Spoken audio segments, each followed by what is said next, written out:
Okay, सबसे पहले मुझे बताओ लास्ट लेक्चर में मैंने कुछ होमवर्क्स दिए थे? कुछ भी नहीं थे होमवर्क्स?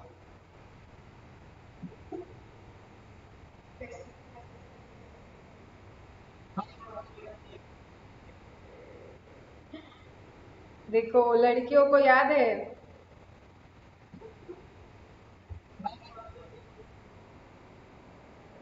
हाँ, और तुमको याद नहीं है वो बुरी बात है।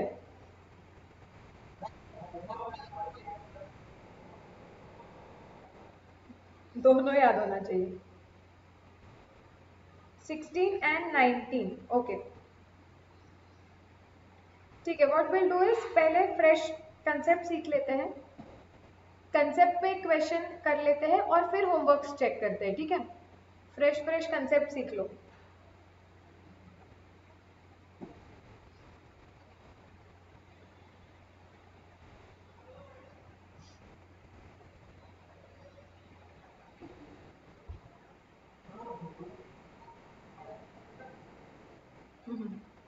लगेगा अभी तक। अकाउंट्स का सिलेबस बहुत वास्ट है और अगर हम जितने डिटेल में सीखते हैं with so many practice of question bank, वो खत्म करने को बहुत टाइम लगता है। अकाउंट्स तुम्हारा लास्ट सब्जेक्ट खत्म होता है सिलेबस का। सबसे पहले इको खत्म होता है, फिर लॉ होगा। लॉ भी सर बहुत डिटेल में लेते हैं, इतना कोई डिटेल में लेता नहीं है। मतलब वो लिखवा राइटिंग प्रैक्टिस वगैरह भी करते हो ना तुम बहुत सारी, तो वो बट आई थिंक मैथ्स भी इस बार काफी तुम्हारा खत्म हो सकता है जल्दी। अकाउंट्स लास्ट तक चलेगा।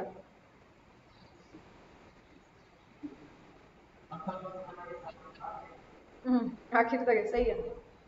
चलो, सो बेसिकली जब हम देख रहे थे डेप्रिसिएशन, तो हमने क्या बोला था कि डेप्रिसिएशन में दो चीजें इंपॉर्टेंट होती है। एक होता है उसका कैलकुलेशन और दूसरा होता है उसका अकाउंटिंग, करेक्ट? फिर कैलकुलेशन करने के 6 मेथड्स देखें। हमने बोला एक बार डेप्रिसिएशन कैलकुलेट हो गया तो फिर हमें उसका अकाउंटिंग करना पड़ेगा, और अकाउंटिंग करने के अब तक हमने दो टाइप्स देखे हुए हैं कि वे depreciation is credited to asset account, और दूसरा हमने देखा कि depreciation is credited to provision account. जब डेप्रिसिएशन क्रेडिट होता है प्रोविजन अकाउंट को, तो उसके बाद यही मेथड में और दो सब मेथड्स हो सकते हैं। ओके, और सब मेथड्स क्या होते हैं कि at the time of sale depreciation, accumulated depreciation is transferred to asset account,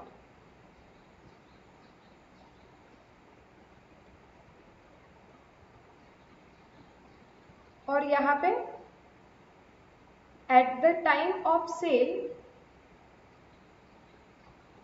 new account is opened,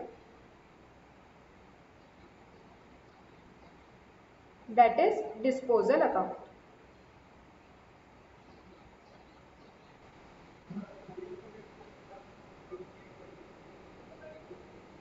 हाँ, सेल या डिस्पोजल मतलब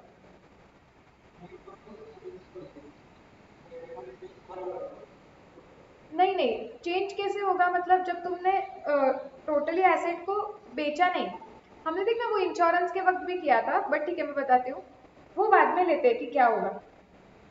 ठीक है, इंडिपेंडेंट के अलग से बता दूंगी वो केस, बस याद रखना मुझे वापस पूछ लेना। हाँ, सो बेसिकली तुम लोगों ने चार्ट में ये दो चीजें ड्रॉ की थी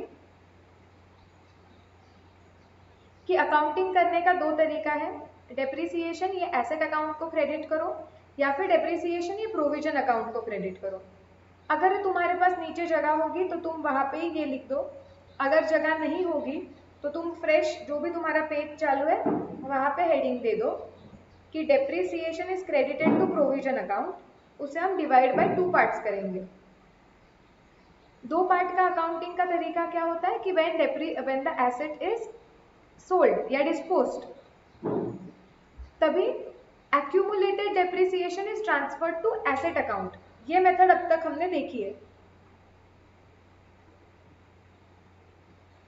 और दूसरा तरीका क्या होता है कि जब एसेट आप बेच रहे हो या डिस्पोज हो रही है, एसेट निकाल दे रहे हो, तो आपने डेप्रिसिएशन पहले क्रेडिट किया था प्रोविजन अकाउंट में, लेकिन ये वाले पार्ट में हम क्या करते हैं, डिस्पोजल के वक्त जब एसेट निकाली जाती है तो हम एक नया अकाउंट बनाते हैं, that is disposal account. Accounting में बताऊंगी, डोंट वरी। सो ये हम अभी करने वाले हैं। ये चार्ट ड्रॉ कर लो।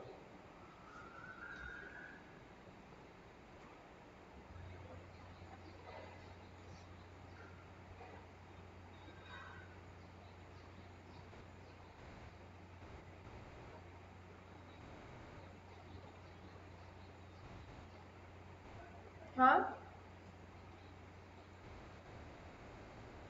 नहीं, बहुत ही कम आ रहा है भूषण तुम्हारा आवाज।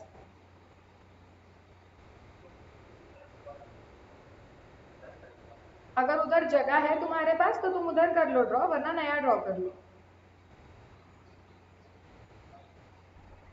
नए में सिर्फ इतना लिखना, depreciation is credited to provision account, और उसके नीचे ये दो पार्ट्स बना देना।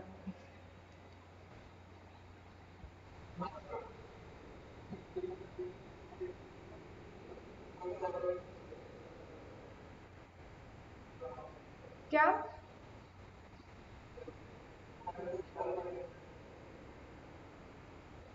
क्या है, वापस बता, सुनाई नहीं दे रहा है।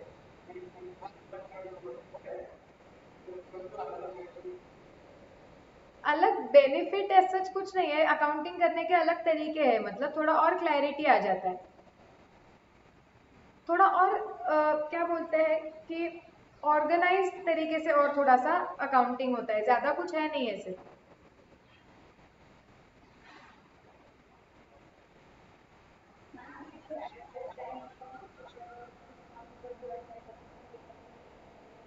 क्या?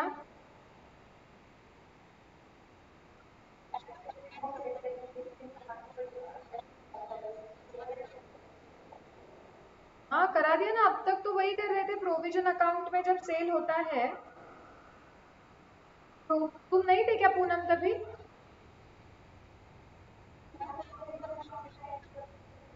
हाँ, तो तभी तो पहला ही सम जो पूनम हमने प्रोविजन का किया था, उसमें हम क्या करते हैं, जब सेल होता है तो एक्यूमुलेटेड डेप्रिसिएशन मशीनरी अकाउंट को नहीं ट्रांसफर करते हैं। हाँ, तो वही तो है।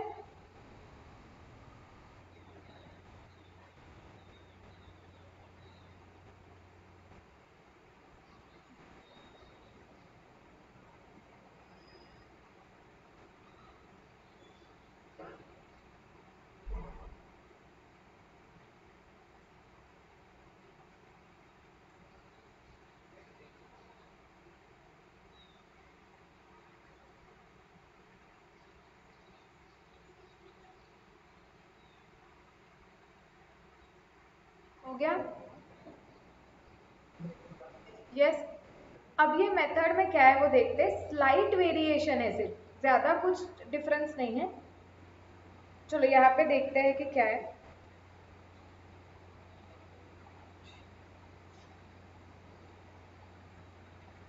ये देखो, सपोज यहाँ पे है मेरा मशीनरी अकाउंट, ये है मेरा प्रोविजन अकाउंट, ठीक है।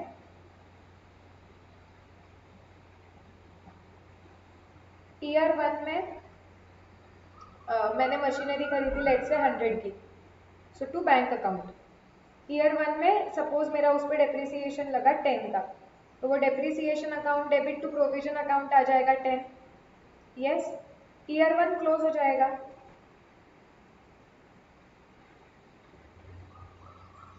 मशीनरी अकाउंट में बैलेंस रहेगा 100 का, प्रोविजन अकाउंट में बैलेंस रहेगा 10 का। यस और नो? फिर बैलेंस ब्रॉट डाउन करेंगे।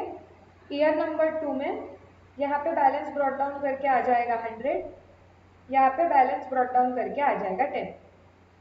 ईयर नंबर 2 में मैंने डेप्रिसिएशन लगाया, लेट्स से SLM मेथड है तो वो भी 10 ही लगा मेरा, सो 10।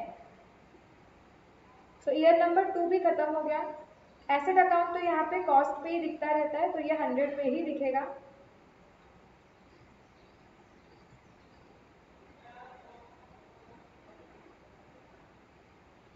और यहाँ पे बैलेंस आ गया 20। ठीक है, थर्ड ईयर के स्टार्टिंग में लेट्स से अभी इसका बैलेंस कितना आ गया 100, इसका बैलेंस आ गया 20। इधर तक क्लियर है? यस। अब क्या हो गया, थर्ड ईयर में, एक सेकेंड ना,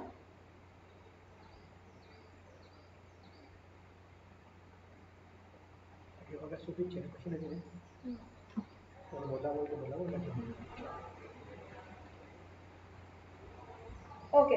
सो ईयर नंबर 3 में क्या हुआ, हाफ ईयर के बाद सपोज तुमने एक एसेट तुम्हारा सेल कर दिया, ठीक है, तो एटलीस्ट हाफ ईयर का डेप्रिसिएशन लगेगा। अगेन एंट्री आएगी depreciation account debit to provision, so यहाँ पे 5 आ जाएगा। ओके, सो थर्ड ईयर में 6 मंथ्स बाद तुमने ये एसेट बेच दी। तो स्टेप नंबर 1 के हिसाब से मैंने पहले 6 महीने का डेप्रिसिएशन लगा दिया जो है 5 रुपए। अग्री करते हो क्या? Yes, okay. अब ये मेथड में नेक्स्ट स्टेप्स क्या होते हैं, जब भी तुम्हारी कोई भी एसेट सेल हो जाती है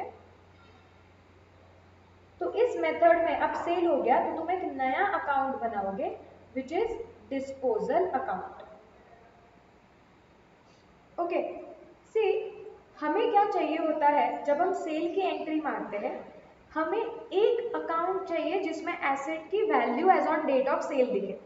इसके लिए अब तक हम क्या करते थे, अब तक हम ये मेथड में ऐसी एंट्री मारते थे कि हमारे पास मशीनरी अकाउंट में वो एसेट की कॉस्ट है, ओके, उसका अब तक का लगा हुआ डेप्रिसिएशन प्रोविजन अकाउंट में।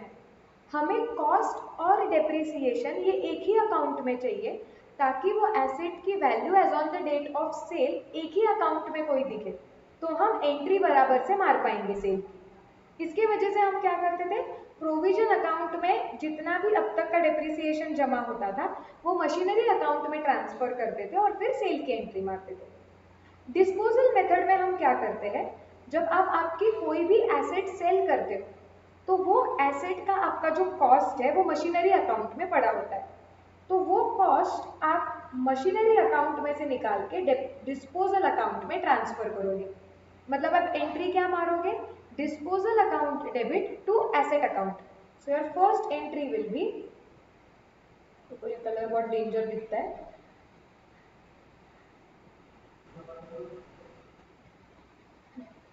Disposal account debit to machinery और टू एसेट लिख लो, कोई भी एसेट हो सकती है ना, टू एसेट अकाउंट। हम वो जो भी एसेट की कॉस्ट है जो तुम्हारे एसेट अकाउंट में दिख रही है, जो मशीन तुम डिस्पोज कर रहे हो उसकी कॉस्ट एसेट अकाउंट में निकाल के डिस्पोजल अकाउंट में डाल देंगे। So disposal account debit to asset account. ऐसे करके ऑटोमेटिकली तुम्हारा एसेट अकाउंट तो क्लोज हो गया। ओके, नेक्स्ट स्टेप हम क्या करेंगे, हम जो भी एसेट बेच रहे हैं उससे रिलेटेड जितना भी अब तक का लगा हुआ डेप्रिसिएशन है वो हम प्रोविजन अकाउंट में से निकाल देंगे और डिस्पोजल अकाउंट में डाल देंगे। तो उस पर कितना लगा है अभी तक का 25, सो 25 यहाँ से निकाल दिया जाएगा और वो भी ट्रांसफर किया जाएगा डिस्पोजल अकाउंट में। Okay, so here what we are going to do, what we are trying to do कि जब भी तुम कोई भी एसेट बेचते हो ना तो उसका कॉस्ट हम एसेट अकाउंट में से निकाल के डिस्पोजल अकाउंट में डालते हैं और उस पे अब तक का लगा हुआ डेप्रिसिएशन प्रोविजन अकाउंट में से निकाल के भी डिस्पोजल अकाउंट में डालते हैं, so that we have one single account, okay, जिसमें तुम्हें क्या दिख रहा है, वो एसेट की वैल्यू दिख रही है as on the date of sale. So my second entry is provision for depreciation account debit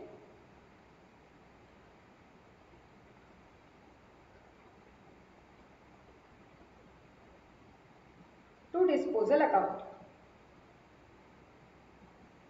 सो कितना है ये 25 ऐसे करके यहाँ पे तो मेरा प्रोविजन अकाउंट भी क्लोज हो गया सिंस एक ही एसेट है। Now I have only one account which shows the value of asset as on the date of sale. अब सपोज मैंने ये एसेट बेच दी लेट्स से 60 रुपीज में, तो मेरी एंट्री क्या आएगी? Bank account debit 60। अब वो मेरी एसेट कहाँ पे पड़ी हुई है? डिस्पोजल अकाउंट में। तो मुझे डिस्पोजल अकाउंट में से वो एसेट को बाहर निकाल देना पड़ेगा। क्रेडिट व्हाट गोज आउट, सो मेरी टू डिस्पोजल अकाउंट, मेरी एसेट कितने की बाहर गई है? 100 माइनस 25 दैट इज 75, सो 75। और मुझे 15 का लॉस हुआ है, that is loss on sale of asset.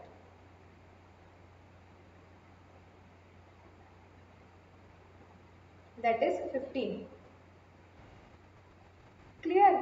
सो ये कुछ बहुत रॉकेट साइंस मेथड या अलग मेथड नहीं है, इसमें सिर्फ सिंपल करना है कि स्टेप नंबर 1 वही रहेगा कि जब आप सेल कर रहे हो तो सेल के दिन तक का डेप्रिसिएशन आपको लगाना है। उसके बाद आपको एक नया अकाउंट खोलना है ऑल टुगेदर, जहाँ पे एसेट की कॉस्ट भी आएगी, एसेट पे अब तक लगा हुआ डेप्रिसिएशन भी आएगा, एंड दैट्स इट। फिर उधर से सारी एंट्री मारनी है, वो एसेट आपको हटा देनी है। Then bank account debit, disposal account को क्रेडिट, और प्रॉफिट एंड लॉस जो भी आता है वो आप रिकॉर्ड कर दोगे। Are we clear about this? हाँ, बस मतलब ये अकाउंटिंग करने का एक अलग तरीका है, कुछ नहीं है वो। So how will I right here now? By bank 60, by loss 15, and ऐसे करके this account will also get closed. So accordingly machinery account में से मशीनरी बाहर चली गई, प्रोविजन अकाउंट में उस एसेट पे लगा हुआ जो डेप्रिसिएशन है वो निकाल के हमने डिस्पोजल में डाल दिया, और डिस्पोजल अकाउंट भी लास्ट में क्लोज हो गया। Are we clear? यस। यार ये वैक्सीन की वजह से हाथ बहुत दुखता है। पूनम तुम्हारा कितने दिन दुखा था हाथ? एक वीक तक?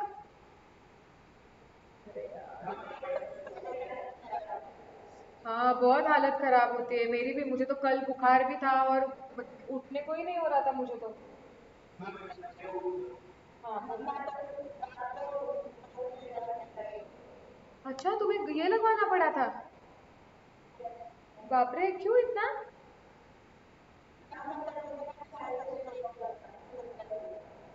ओह, उसके वजह से तुम्हें ज्यादा तकलीफ हुई? बाप रे। हाँ बोलो ना। क्या कि छुट्टी ले लो, क्लास नहीं है? हाँ, ये कुछ तो गलत ही बताएगा।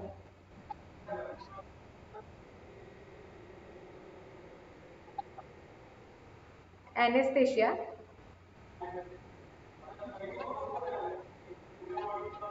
हाँ, लोकल एनेस्थेशिया लेके आओ। हाँ।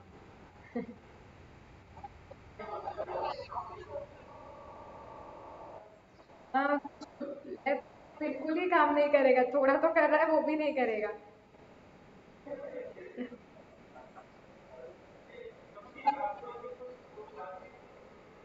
अच्छा वो आयुष तो डॉक्टर नहीं बना अभी।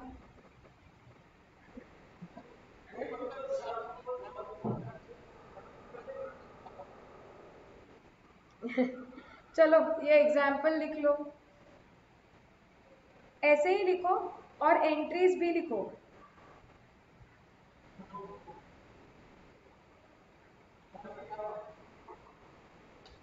हाँ गरिमा बोलो।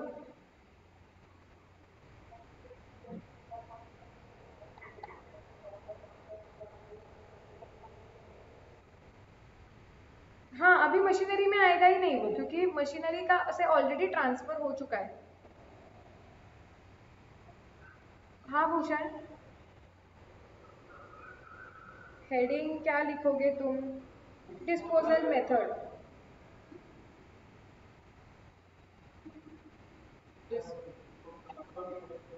हाँ, डिस्पोजल मेथड लिख दो, हो जाए चलेगा।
यस, कैरन ने डिसाइड किया है, वो तो पार्टी नहीं देगी।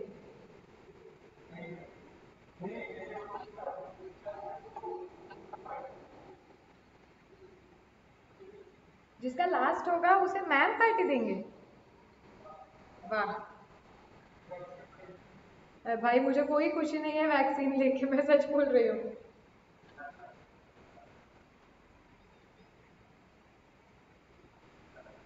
हाँ भूषण। क्या?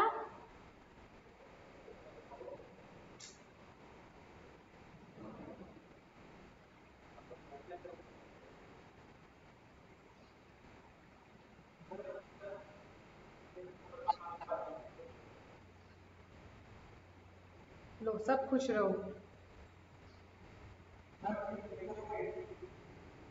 तो खुद के दिमाग से लिख।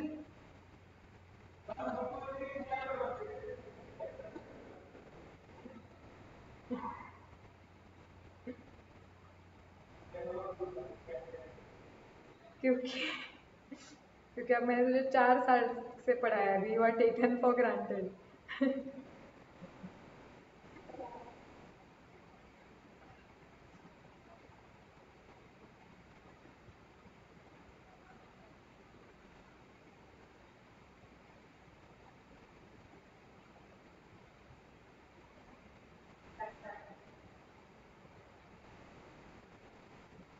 चलो सबका हो गया लिख के।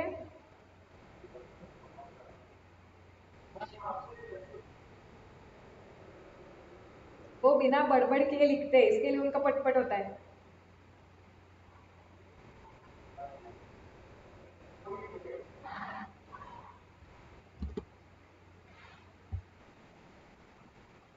चलो अब इससे रिलेटेड एक क्वेश्चन कर लेते हैं प्रैक्टिस। क्वेश्चन बैंक में 2-3 क्वेश्चंस डाले हैं मैंने। क्वेश्चन नंबर 10 छोड़ा था देखो हम लोगों ने। ओके, वो डिस्पोजल मेथड का था, पढ़ो। On 1 October 2010 x limited purchased a machinery for ₹6 lakh. ठीक है, 1 अक्टूबर 2010 को खरीदी है।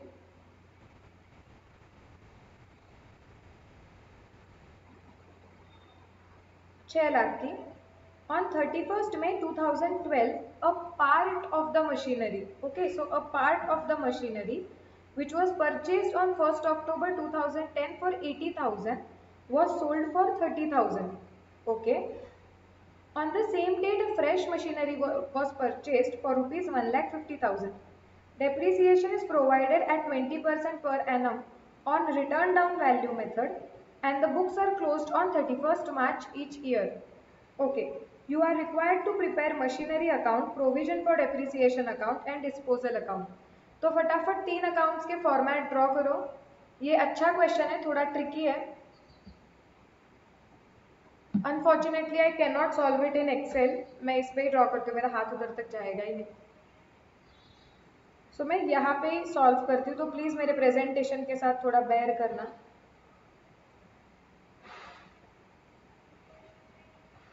तीन अकाउंट्स फटाफट बनाओ।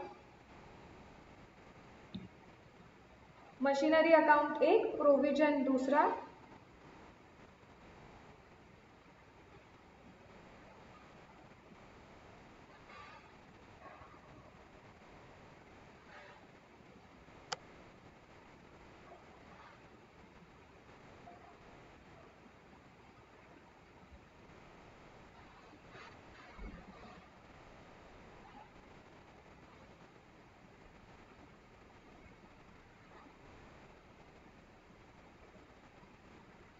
और तीसरा डिस्पोजल अकाउंट।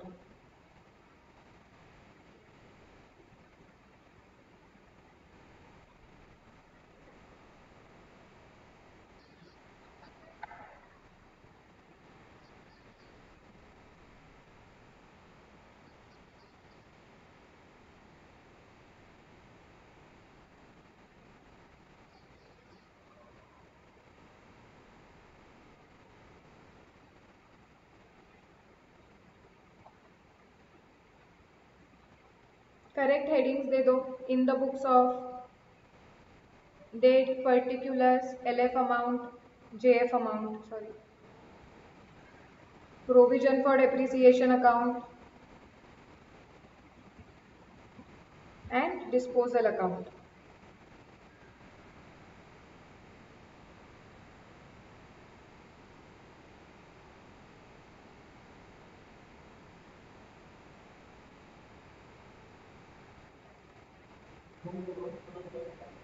हाँ, क्वेश्चन नंबर 10 है क्वेश्चन बैंक का।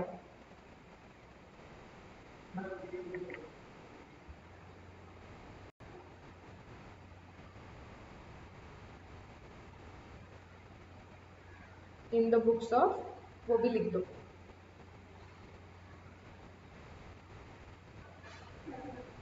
डन।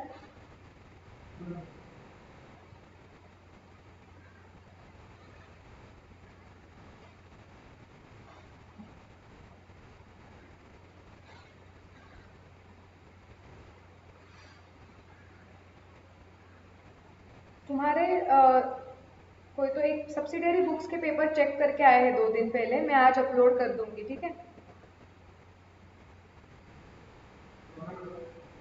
डन। चलो सबका हो गया, स्टार्ट करना है। जल्दी भूषण।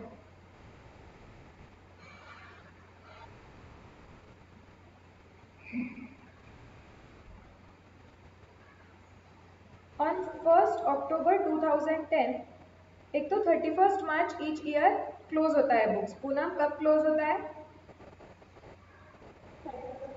31 मार्च, हाँ। सो अभी on 1 October 2010 x limited purchase a machinery for 6 lakh. चलो इसकी एंट्री मारते हैं। 2010 अक्टूबर 1 टू बैंक अकाउंट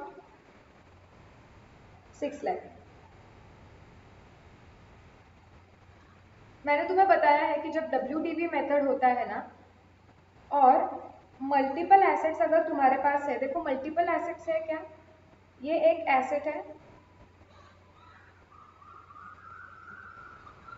ये भी एक एसेट है, देखो यहाँ पे।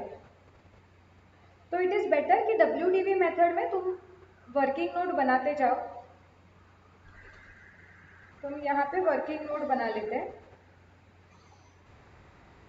कि पर्टिकुलर्स और वर्किंग नोट ऐसा बनाओ कि बहुत लंबा भी ना हो वो, लेकिन कैलकुलेशंस के लिए इम्पोर्टेंट है। सो मशीनरी 1 6 लाख की है। परचेज कब की है हमने? 1 अक्टूबर 2010। This is purchase price. Okay,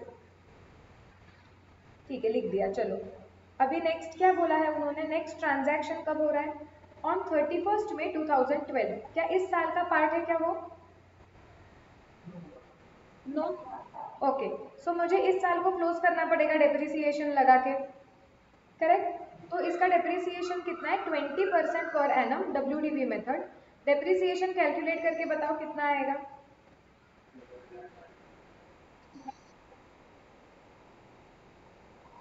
Bhushan कैसे निकाला तुमने?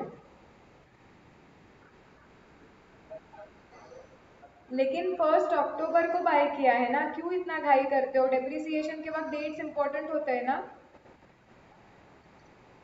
सो तुम्हारा डेप्रिसिएशन फॉर द ईयर 2010-11 आने वाला है 60,000। ओके, सो यहाँ पे लिख दो तुम्हारी entry depreciation account debit to provision for depreciation. So provision for depreciation account में जाओगे, 2011 आएगा अभी March 31st by depreciation account 60,000। Agree करते हो मेरे साथ? हो गया, first year is complete. Balancing कर दो। डिस्पोजल अकाउंट अभी तक स्टोरी में आएगा ही नहीं, वो तब भी आएगा जब कोई एसेट बिकेगी या डिस्पोज होगी, निकाल जाए, हम निकाल देंगे उसको। सो इसको बैलेंस कर दो।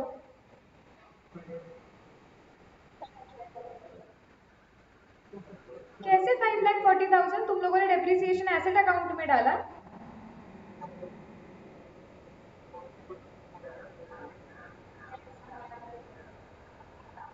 By balance carried forward 2011 March 31st by balance carried forward 6 lakh. Provision account को भी क्लोज करो।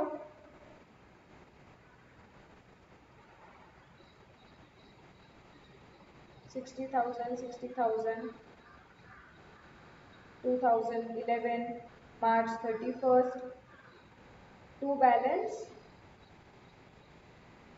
carried forward 60,000।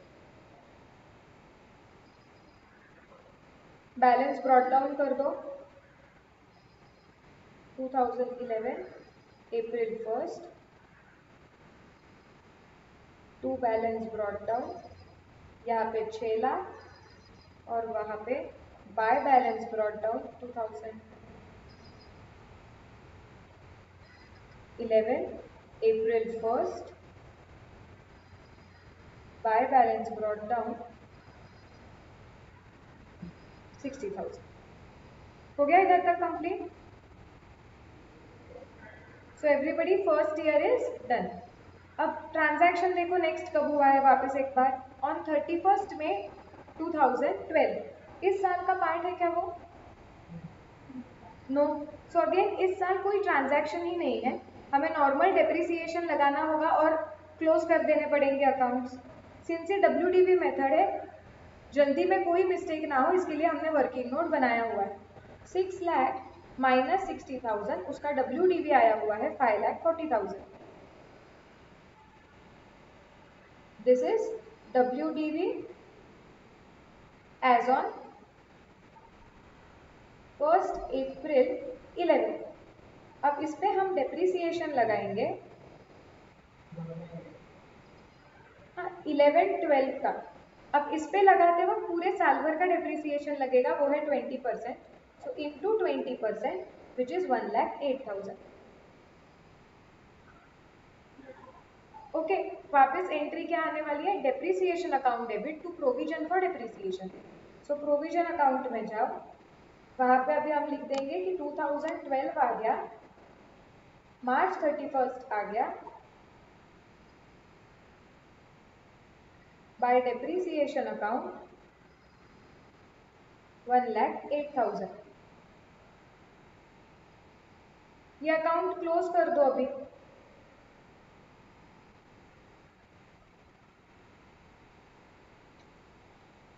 So 1,68,000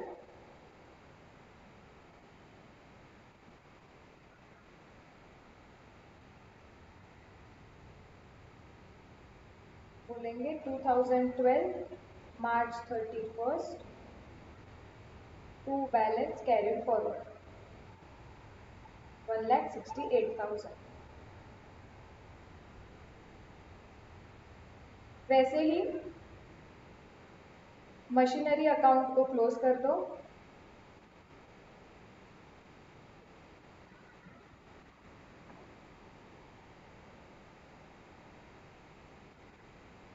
six lakh 2012 March 31st by balance carried forward, brought down भी कर दो।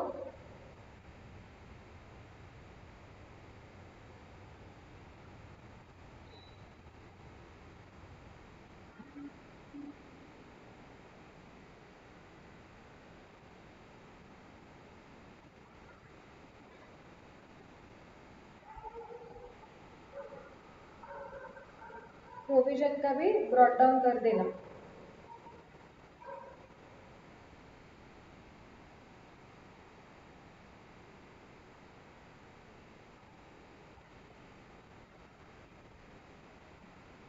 सो प्रोविजन अकाउंट में बैलेंस 1,68,000 आ गया है और मशीनरी अकाउंट में 6 लाख दिख रहा है।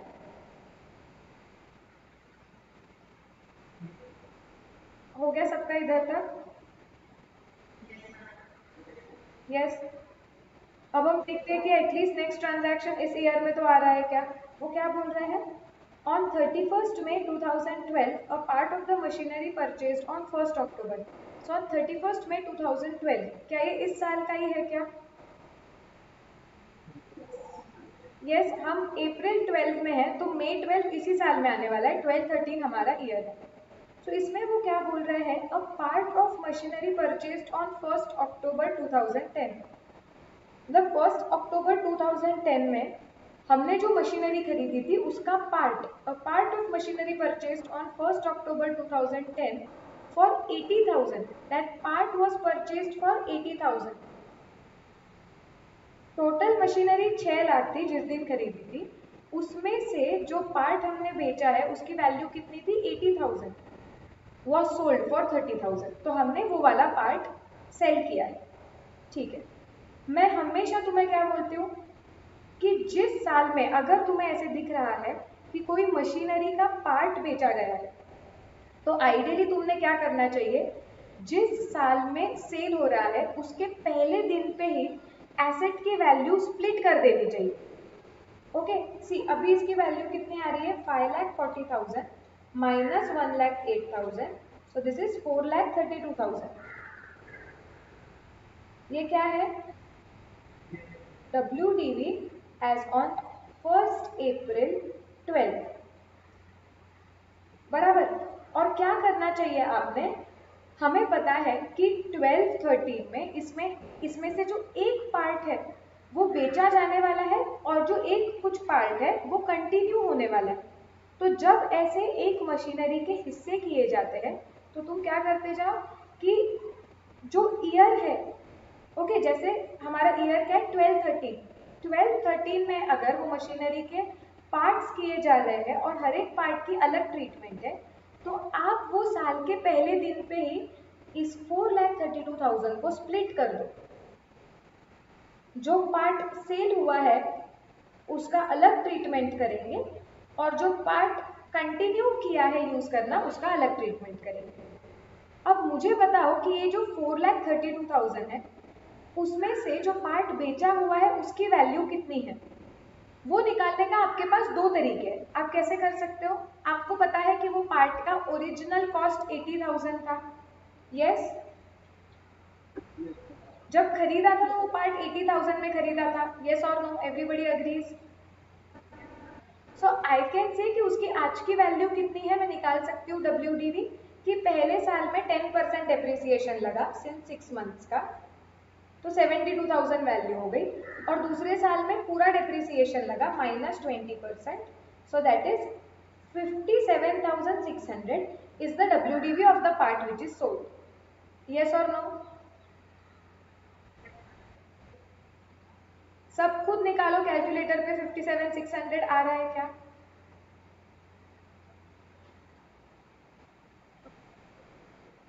हाँ, मैंने क्या बोला कि वो पार्ट ओरिजिनली कितने में खरीदा था, 6 लाख में, उसका वैल्यू कितना था, 80,000।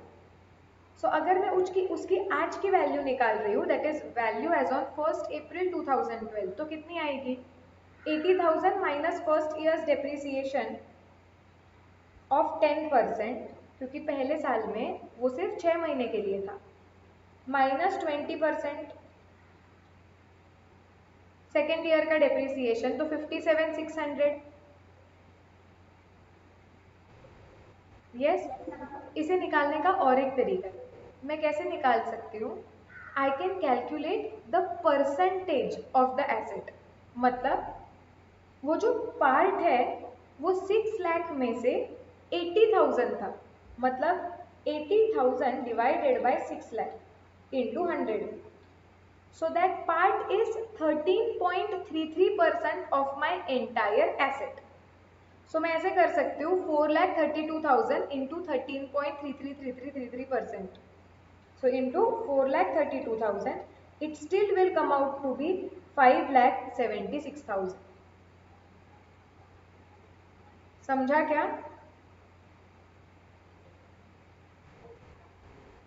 मैंने निकाला कि वो पार्ट मशीनरी का कितना हिस्सा है, तो अगर वो ओरिजिनल कॉस्ट उसकी 80,000 थी, मतलब it was 80,000 divided by 6 lakh, so which is 13.333333%. सो 4,32,000 का भी उसका उतना ही परसेंटेज होना चाहिए, हिस्सा होना चाहिए। समझा सबको ये क्लियरली?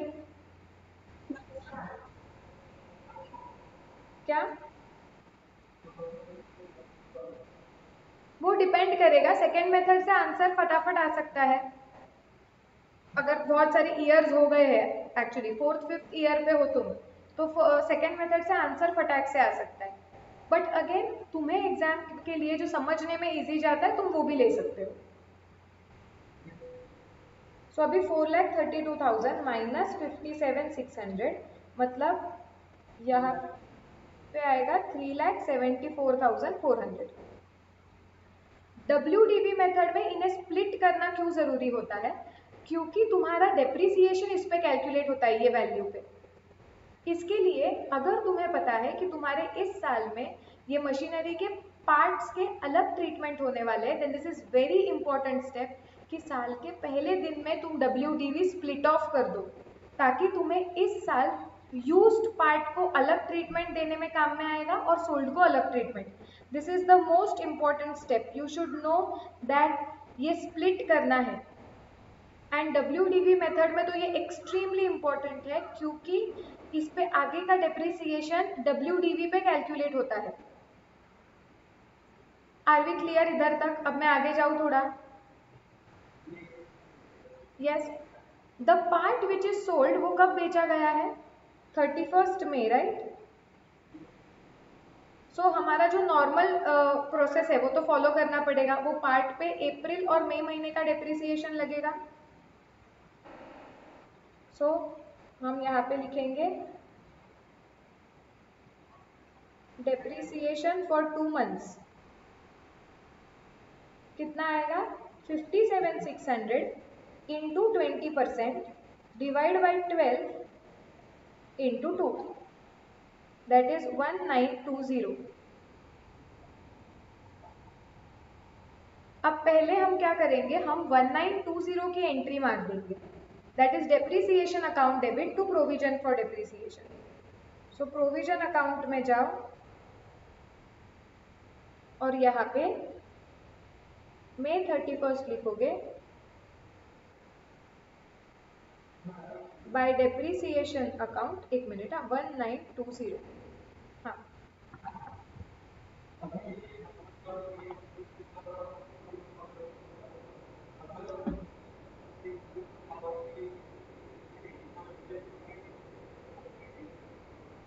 मटेरियल नहीं होता है ना आयुष इतना।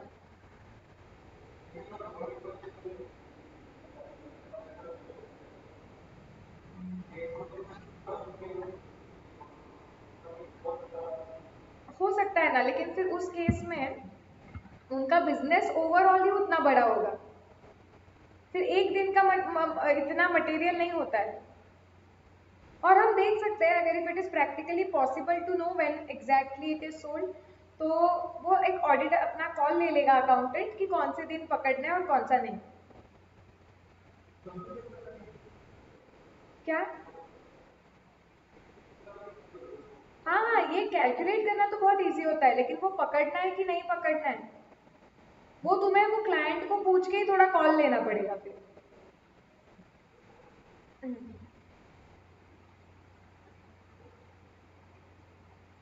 इधर तक क्लियर, एंट्री हो गई? यस। सो नाउ एक बार इसका डेप्रिसिएशन मैंने माइनस कर दिया, so I will get value as on the date of sale. और इसको क्या हो गया, एक सेकेंड रुको, वो पेंसिल डिस्चार्ज हो गई। चलो, so what is the WDV of the और the value of the asset as on the date of cell?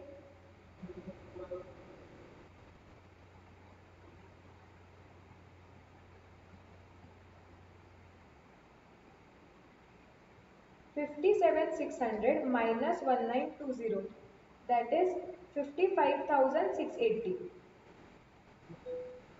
Correct. अभी इसको हम किससे कंपेयर करेंगे? सेलिंग प्राइस से। सो मेरा सेलिंग प्राइस कितना आ रहा है? 30,000। सो अगेन मुझे लॉस हो रहा है 55,680 माइनस 30,000, दैट इज 25,680 का।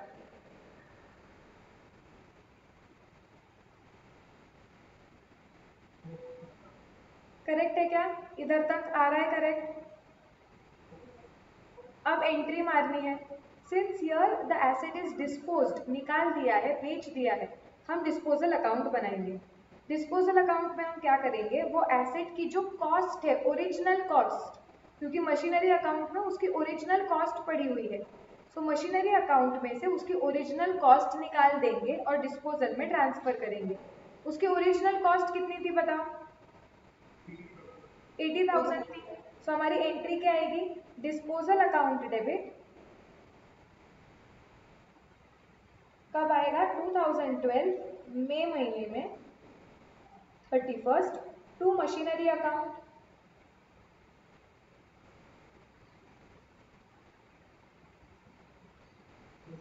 $80,000 और मशीनरी अकाउंट के हम क्रेडिट साइड पे लिख देंगे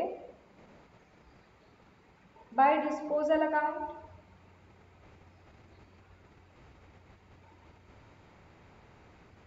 $80,000। इस एसेट पे, इस पार्ट पे अब तक का लगा हुआ डेप्रिसिएशन हम प्रोविजन अकाउंट में से निकाल देंगे और डिस्पोजल अकाउंट में डाल देंगे। अभी इसको भी क्विकली निकालने की टेक्निक क्या है? हमें पता है कि उसका ओरिजिनल कॉस्ट 80,000 था। यहाँ पे हमने ऑलरेडी इसका WDV निकाला है। ओरिजिनल कॉस्ट और WDV के बीच में का जो डिफरेंस होता है वो हमें डेप्रिसिएशन बता देगा। Correct? So you can take minus 57,600, that is 22,400, और प्लस तुमने इस साल का डेप्रिसिएशन लगाया था 1920। या अगर तुम्हें चाहिए ना तो तुम डायरेक्टली क्या कर सकते हो, value as on date of sale ले लो। ओरिजिनल कॉस्ट और value as on date of sale का डिफरेंस डेप्रिसिएशन ही होगा, दैट इज 80,000 माइनस 55,680, 24,320 आ रहा है। इसे प्रोविजन अकाउंट में से डिस्पोजल अकाउंट में डाल दो। सो प्रोविजन अकाउंट में यहाँ पे मेरा आ जाएगा 2012 मई 31st टू डिस्पोजल अकाउंट 24,320। अब यहाँ पे आ जाएगा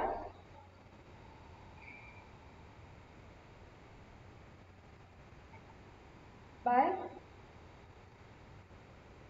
provision account, provision for depreciation account 24,320। अब हम सेल की एंट्री मार सकते हैं। अब सेल की एंट्री क्या आएगी? Bank account 30,000, loss on sale of asset account 25,680 to disposal 55,680, correct? Yes, so disposal के क्रेडिट में डाल देते हैं। बाय बैंक अकाउंट 30,000,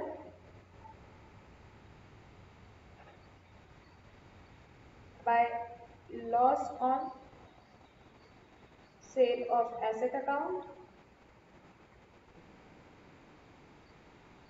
हो गया, डन।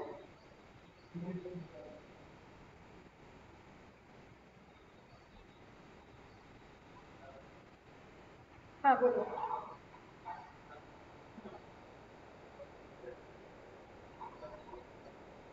क्या वापस बताओ अभी?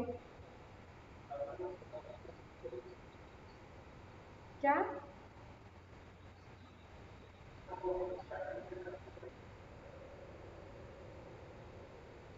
कुछ नहीं, मैंने प्रोविजन फॉर डेप्रिसिएशन अकाउंट में से डेप्रिसिएशन जो लगा है वो एसेट पे अब तक का, वो निकाल के यहाँ पे डाला। तो मैंने एंट्री क्या मारी? Provision account debit to disposal account. ये अमाउंट कैसे निकाला गया? अब तक का लगा हुआ डेप्रिसिएशन, एसेट की जो कॉस्ट है 80,000 और वो एसेट की वैल्यू जो है as on date of sale, इन दोनों का डिफरेंस है अब तक का लगा हुआ डेप्रिसिएशन। सो प्रोविजन में से निकाल दिया, डिस्पोजल में ट्रांसफर कर दिया और फिर सेल की एंट्री मार दी। बैंक अकाउंट डेबिट, बैंक में 30,000 आ गए। Loss account debit 25,680 to disposal account.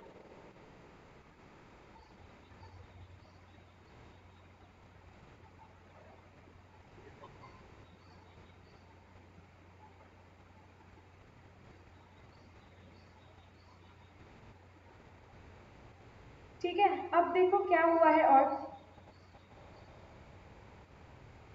On the same date a fresh machinery was purchased for 1,50,000, same date पे। तो हमें एंट्री मारनी पड़ेगी मशीनरी अकाउंट में May 31st to bank account 1,50,000। Yes, working note में भी हम और एक मशीन ऐड कर लेते हैं कि हमारे पास मशीनरी 2 भी है जो खरीदी है 31 मई 12 में, और मैं उसकी वैल्यू ऐड कर देती हूँ यहाँ पे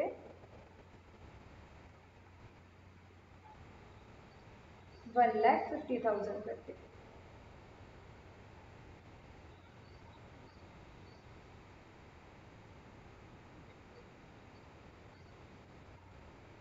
नेक्स्ट क्या बोला है? कुछ नहीं, depreciation is provided eight 20% per annum. 31 March close करना है, मतलब ये ईयर अब मुझे क्लोज कर देना है।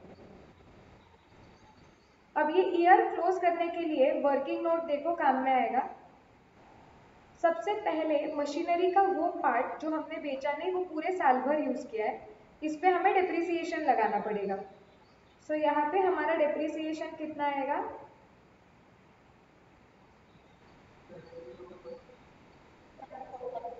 374,400 इंटू 20%, दैट इज करेक्ट 74,880।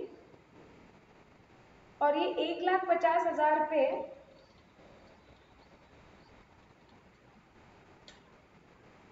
25,000 आया क्या? 1,50,000 into 20% into 10/12। So total depreciation कितना आएगा? 99,880। एंट्री मार दो, depreciation account debit to provision. अब 2013 में आएगा March 31st by depreciation account 99,880।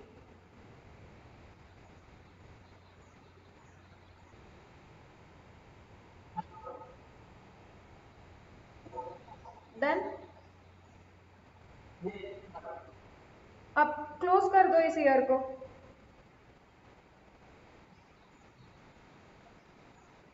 Machinery account में आओगे तो 6 lakh plus 1,50,000,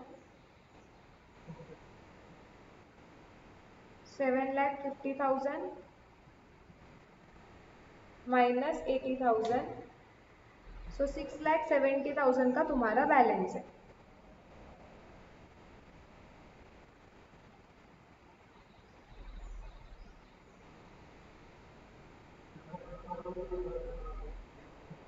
by balance carried forward 6,70,000। Provision account भी ऐसे क्लोज करो। सॉरी, हाँ कर सकते हो। 1,68,000 प्लस 1,920 प्लस 99,880 मतलब 269,800, 269,800 माइनस 24,320 मतलब तुम्हारा 2013 March 31st to balance carried forward 2,45,480 आ रहा है। यस, और डिस्पोजल क्लोज हो जाना चाहिए, जाओ जाके देखो। हाँ, जितना लाया उतना बाहर चला गया ना।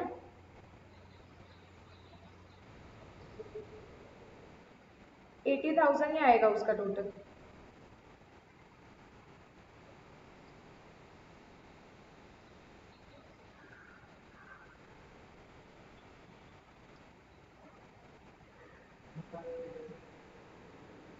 दस मिनट का ब्रेक क्यों?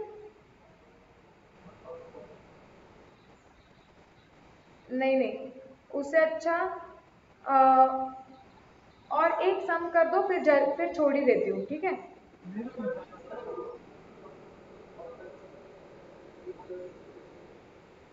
तुम 10 मिनट का ब्रेक लोगे ना तो मुझे लेट हो जाएगा, मेरा नेक्स्ट क्लास ना। हाँ, एक सेकेंड रुको, मुझे ना MBA के क्लासेस आ गए हैं ना, तो हेवी हो गया है मेरा थोड़ा।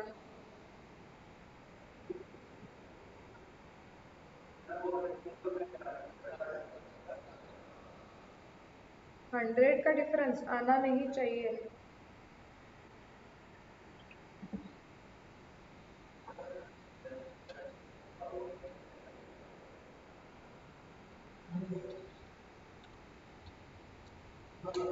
नहीं, पूरा 80,000 आ रहा है।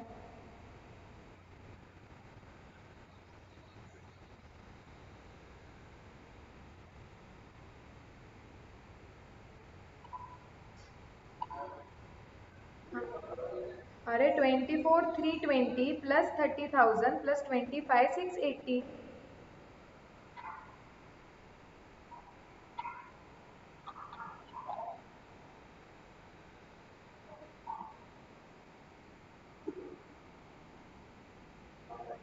हाँ, सबको ये क्वेश्चन क्लियर है?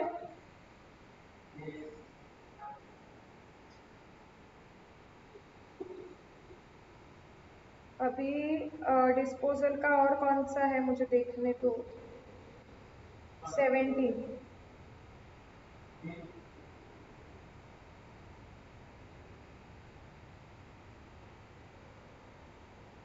हाँ, ये इजी भी है, चलो कर दो स्टार्ट। हाँ, खुद से करना है अभी। सॉल्व करो, तुम्हारा ये मैक्सिमम 15 मिनट में हो जाना चाहिए। ओके, फिर हम चेक करने के लिए लेते हैं, ठीक है। अरे नहीं, एक सेकेंड रुको, एक सेकेंड रुको, ये वाला क्वेश्चन मत करो। ABC 5 मिनट्स बाद मैं क्वेश्चन नंबर 15 चेक करने लूंगी। क्वेश्चन नंबर 17 ओमिट मार्क कर दिया है, तो उसके जगह पे हम दूसरा डाल देंगे।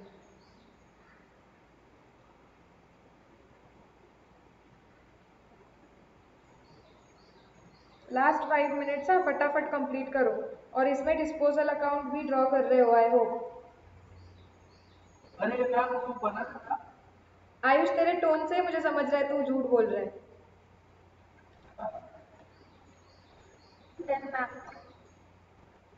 चलो, एक का तो खत्म भी हो गया करके।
चलो अदर्स, जल्दी रैप अप करो।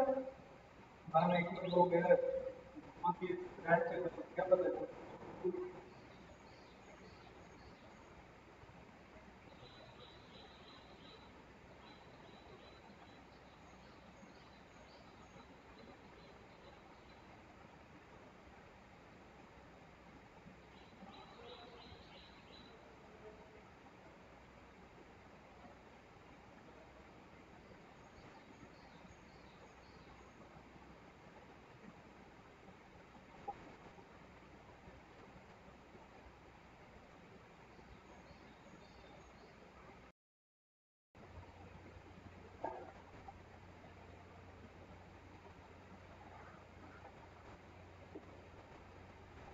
Done ma'am.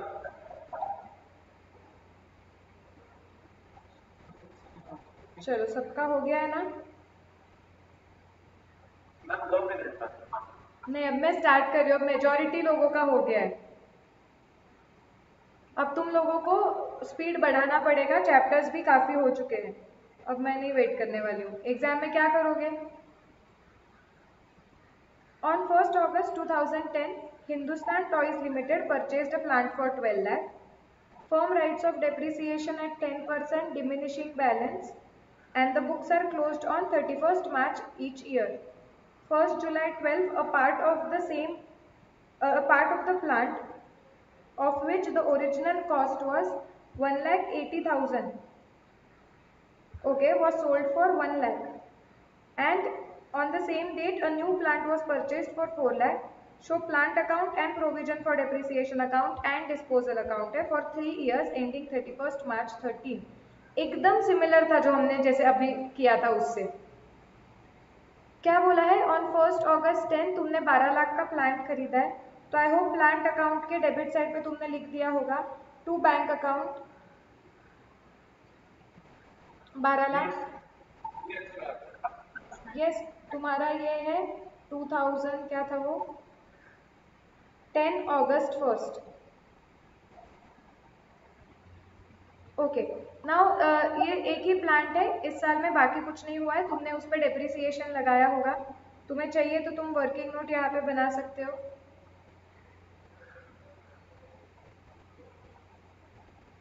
M1 है तुम्हारे पास 12 लाख की। हाँ, P1 है एक्चुअली। खरीदा हुआ कब है ये तुमने? 1st August 10। अब तुम इस पे डेप्रिसिएशन लगाओगे 10-11 का, तो तुम्हारा आएगा 12 lakh into 10% divide by 12 into August, September, October, November, December, January, February, March, 8 months. So into 8 divided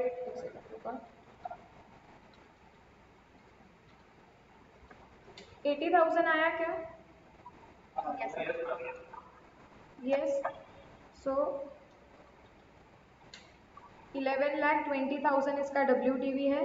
तुम्हारे फर्स्ट ईयर का प्रोविजन है 80,000। ओके, मैं फटाफट से शॉर्टकट में कर रही हूँ, तुम चेक करो। 80,000 तुम्हारा बैलेंस आया, ये बैलेंस तुमने कैरी फॉरवर्ड कर लिया। ओके, यहाँ पे तुम्हारा बैलेंस आएगा 12 लाख, जो तुम कैरी फॉरवर्ड कर दोगे 12 लाख।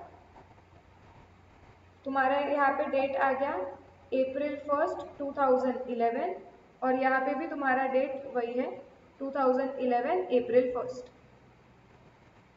अब नेक्स्ट क्या हुआ है देखो, ऑन 1st जुलाई 12 बोला है, मतलब 11-12 में भी वही होने वाला है, सिर्फ डेप्रिसिएशन लगाएंगे और क्लोज कर देंगे। तो वर्किंग नोट में देखो तुम्हारा डेप्रिसिएशन कितना लगेगा, 11,20,000 पे लगेगा इंटू 10% पूरे साल का, दैट इज 1,12,000। ओके, सो तुम्हारा 10,08,000 आने वाला है WDV, और ये डेप्रिसिएशन है फॉर 11-12। आया करेक्ट इधर तक?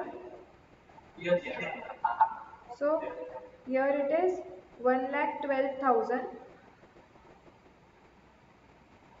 इसे क्लोज कर दो, 1,12,000 plus 80,000, so 1,92,000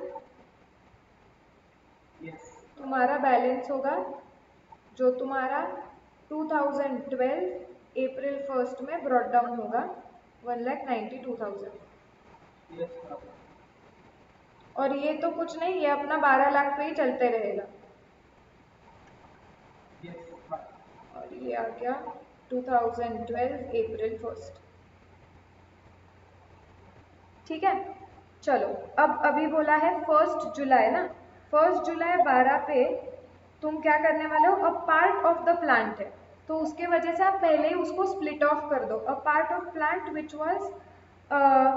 which had original cost of 1,80,000, तो तुम इसको स्प्लिट कर दोगे वर्किंग नोट में। अभी उसका ओरिजिनल कॉस्ट था 1,80,000, तो मैं परसेंटेज में निकाल रही हूँ 15%। 151,200 आया क्या? जो बेचा है उसका। आयुष? हाँ, तुम कैसे निकाल सकते हो, तुम बोल सकते हो 1,80,000,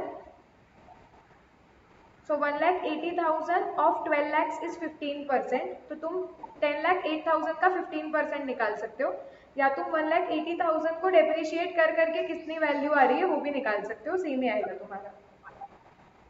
ठीक है, अभी 151,200 को जब बेचेंगे तो उस पर डेप्रिसिएशन लगना चाहिए अप्रैल मई जून का, क्योंकि 1st जुलाई को बेचा है, सो 3 महीने का लगेगा तुम्हारा depreciation. So 151,200 into 10% divide by 12 into 3, 3,780 आया।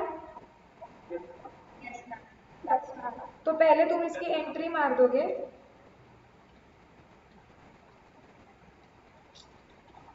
मेरा कैलकुलेटर ही हैंग हो गया।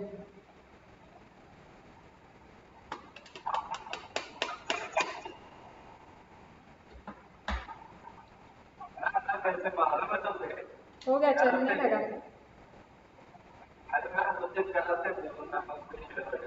चलो 3,780 का प्रोविजन, मतलब आप एंट्री करो जुलाई 1st को प्रोविजन अकाउंट में 3,780 हो गया। लिख के इधर तक लिखा है करेक्टली?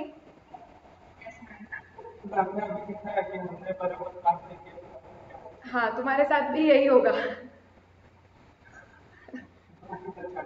चलो,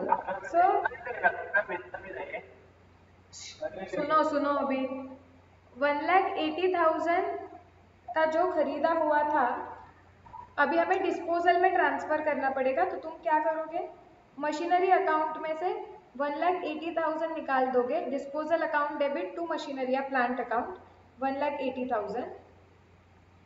ये 2012 जुलाई में हो रहा है, 1st जुलाई। मशीनरी अकाउंट में से निकाल दिया, डिस्पोजल में डाला, 180 माइनस 147,420, मतलब अब तक का लगाया हुआ डेप्रिसिएशन ये आपने प्रोविजन अकाउंट में से निकाल के 32,580 डिस्पोजल अकाउंट में डाल देना चाहिए 32,580। यहाँ तक करेक्ट? किसी को कोई भी डाउट है जो नहीं समझ रहा है मुझे बताओ। कुछ भी फिगर नहीं आई है यहाँ तक तो मुझे बताओ। क्या गलत हुआ है?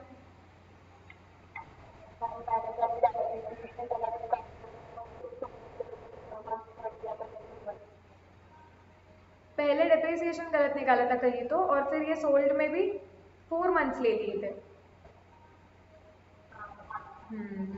कर लो सब चेंज, रीसॉल्व करो डेप्रिसिएशन में, वरना कैस्केडिंग इम्पैक्ट आता है। अब क्या करेंगे, अब तक का टोटल लगा हुआ जो डेप्रिसिएशन जो प्रोविजन से डिस्पोजल में भी डाल दिया। अब सेलिंग प्राइस लिखेंगे यहाँ पे, कितने में बेचा है ये?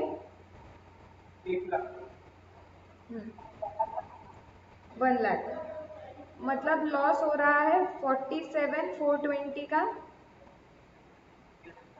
सो अभी तुम्हें पता ही है हम इतनी एंट्रीज मार चुके हैं।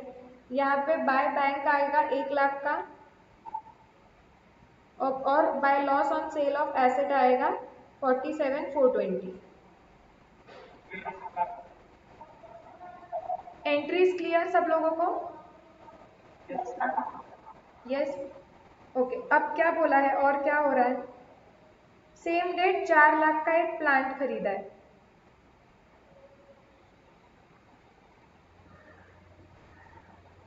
अब जैसे हमारा ईयर एंड होगा हमें क्या करना पड़ेगा, ये बचे हुए प्लांट पे डेप्रिसिएशन लगाना पड़ेगा। सो 856,800 इंटू 10%, दैट इज 856,80। और जो हमने 4 लाख का प्लांट खरीदा है हमें उस पर डेप्रिसिएशन लगाना पड़ेगा 4 lakh into 10% divided by 12 multiplied by 9 months आएगा। सो 30,000 आया क्या? सो 30,000 प्लस 85,680, टोटल 1,15,680 का डेप्रिसिएशन है जो तुम्हारे प्रोविजन अकाउंट में जाएगा। Depreciation account debit to provision for depreciation. Garima concept समझ रहा है क्या लेकिन? Yes, okay. अब क्या साल खत्म हो गया, अब तुम्हें बैलेंसिंग करना है। तुम्हारा 1,92,000 प्लस 3,780 प्लस 115,680 माइनस 32,580, तुम्हारा 2,78,880 का बैलेंस आना चाहिए provision account. And asset account में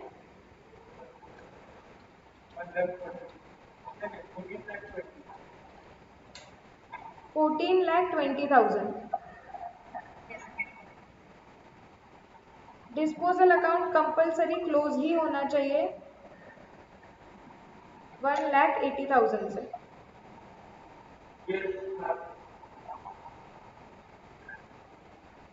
आर वी एब्सोल्युटली क्लियर?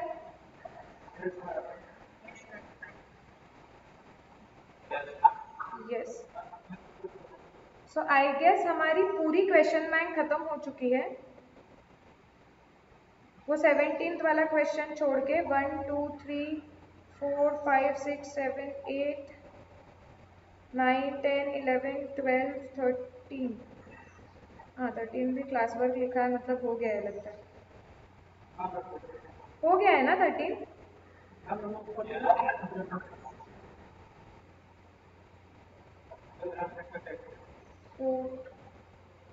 हाँ राइट, हो गया। 14th हो गया, 15th हो गया।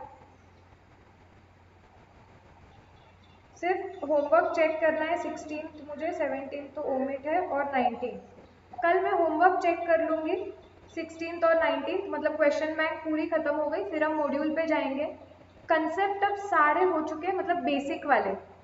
कि जहाँ पे डेप्रिसिएशन कैलकुलेट करना, इसका अकाउंटिंग करना। अब थोड़े एडवांस वाले जो कंसेप्ट है जो तुम्हारे सिलेबस में है, कि change in the method of depreciation, अगर डेप्रिसिएशन का मेथड आपने बीच में से ही चेंज कर लिया, या या एसेट की यूजफुल लाइफ चेंज हो गई, या रेसिडुअल वैल्यू चेंज हो गई, तो उस केस में क्या करना होता है, और एसेट्स को रीवैल्यू करना, ये थोड़े हायर लेवल कंसेप्ट है, तो वो अभी हम कल से कवर करेंगे। ये चैप्टर बहुत बड़ा जाता है हमारे लिए।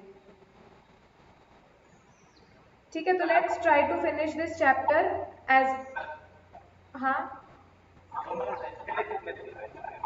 क्या? हाँ, मुझे नहीं पता उसके लिए कितने दिन लगेंगे, वो अभी जब मैं पढ़ाऊंगी वो डिपेंड करेगा वैसे।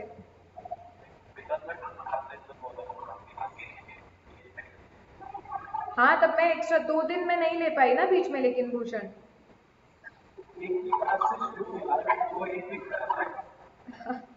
अब चेंज इन मेथड और आगे के लेंगे सम्स।